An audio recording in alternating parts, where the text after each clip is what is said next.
Ολυμπιακός ιδρύθηκε το 1925 σε μια ταβέρνα Καραολίδη Ρητρίου τώρα και γωνιακή. Την ίδρυσαν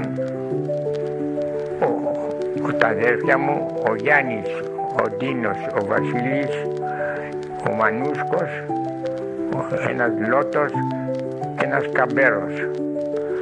Το χρώμα του Ολυμπιακού, το κόκκινο άσπρο, το έφερε ο αδερφός μου Γιάννης. Το όνομα του Ολυμπιακού το έβγαλε ένας Καπέρος.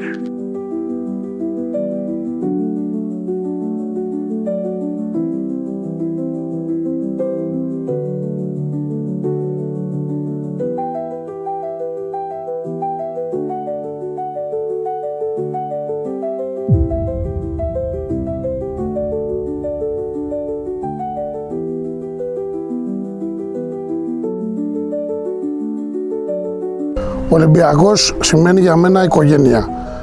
Σημαίνει πάθος, σημαίνει στιγμές μοναδικές, στιγμές δόξας, αμέτρητες χαρές και λίγες λύπες, αλλά σίγουρα έντονα συναισθήματα.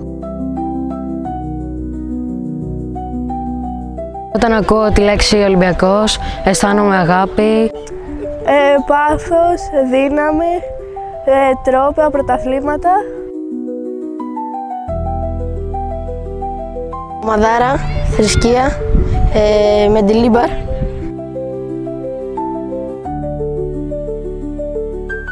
Οικογένεια, φωτιά, λατρεία.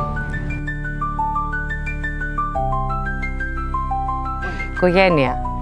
Ναι, πάθος και περηφάνεια. Είναι κάτι ιερό για μένα. Να ευχηθούμε χρόνια πολλά, χρόνια καλά, τα παιδιά μας να ζήσουν, τα παιδιά μας, τα εγγόνια μας, τέλος πάντων, να ζήσουν όσο μεγαλύτερες στιγμές γίνεται από αυτή την ομάδα.